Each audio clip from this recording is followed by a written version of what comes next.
Good evening and welcome to the Bronx News Report. I'm your host, Trish Franklin. Here we share what's happening around the Bronx and what you need to know about our community. Our first story tonight. Spring in the Bronx is here, and it's the perfect time to take advantage of the outdoors. And here's one event you won't want to miss. One of the Bronx's most coveted tourist spots, the Bronx Zoo, is open and showcasing its most beloved animals and exhibitions.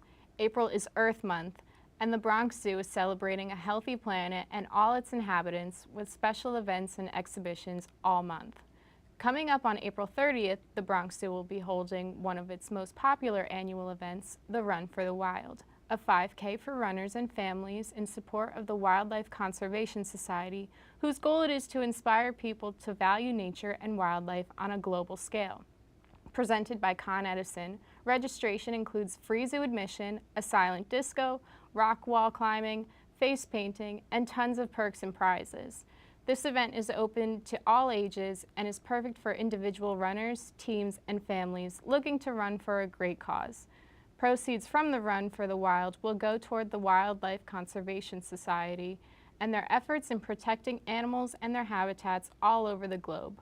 Runners are even given the opportunity to run for their favorite animal like lions, zebras, giraffes, elephants, and more. Last year, the Run for the Wild completely sold out, so this is one event Bronx residents do not want to miss. To register or to find out more information, please visit www.bronxzoo.com. In other news, another popular tourist spot in the Bronx is making headlines this month, all for a special occasion. Here's more on the story. This year, the New York Botanical Garden is celebrating its 125th anniversary. To celebrate, the garden has an expansive lineup of events, including the annual Orchid Show, a popular favorite. Let's check it out. These past 2 months, many people stepped out of the busy city and into the tropics at the New York Botanical Garden. Located in the Enid A. Haupt Conservatory, this year's Orchid Show theme was Orchid Delirium, taking guests on a historic journey through the orchid frenzy that swept England and Europe in the 19th century. When visitors entered the conservatory, tens of thousands of blooms surrounded them from all around the world. The Orchid Show is a great opportunity to bring the entire family to the Botanical Garden to enjoy the day. Kelly offers some great advice to parents who plan to visit the garden with their children in the future. To look but not to touch the flowers, and they have a good time. Some visitors, like Janet, come to the garden to meditate. It just puts me in a relaxed mode. Janet loves orchids and grows some of her own in her spare time. I have a terrace with many plants, and this morning when I woke up, my first attention is the plants. Guests enjoyed the diversity of this amazing flower in an array of colors, shapes, sizes, and textures. The Orchid Show has been a huge success for the past 14 years, and Kelly provides some insight as to why that may be. Just the variety of plants that you can see, and just the sense of, in the middle of a huge city, to have something that's this naturally vibrant. Make sure to check out the list of special events happening in honor of the 125th anniversary at the Botanical Garden. For more information about the garden and events coming up throughout the year, log on to nybg.org. And now in local news. If you're looking to enjoy the nice weather and participate in recreational activity, Riverdale is the best place to be. A small neighborhood in the Bronx, Riverdale is home to the third largest park in New York City, known as Van Cortlandt Park. The Riverdale Park is over 1,100 acres and has various playgrounds, sports facilities, running trails, a museum, and more. Residents from all over the Bronx come to Van Cortlandt Park to enjoy the various sports fields such as baseball fields, soccer fields, tennis courts, basketball courts, and even a cricket field.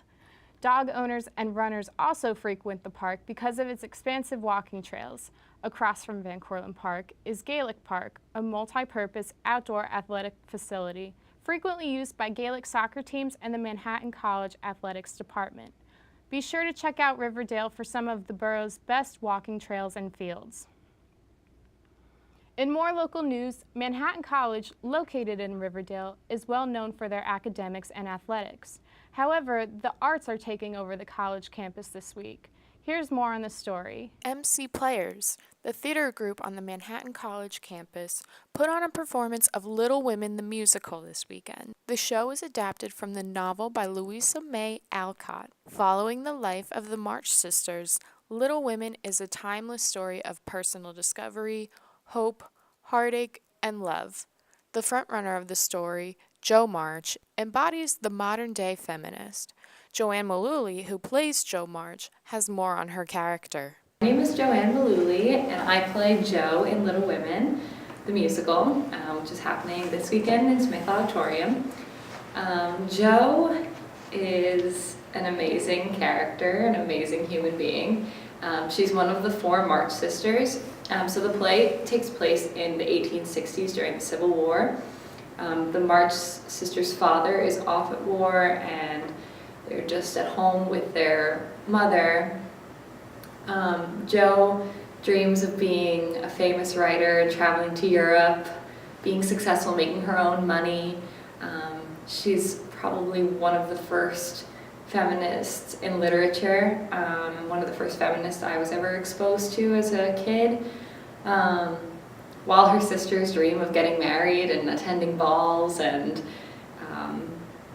all things elegant and quote-unquote feminine, she doesn't care about any of those things. She doesn't want to get married. She wants to make her own money, write books, travel to Europe, which was pretty much unheard of during this time in Concord, Massachusetts. So pretty amazing stuff and an amazing chance to play a character. The cast and crew consists of students from all years and academic backgrounds. Students of Manhattan College are responsible for all roles of production, such as stage crew, wardrobe, lighting, and more.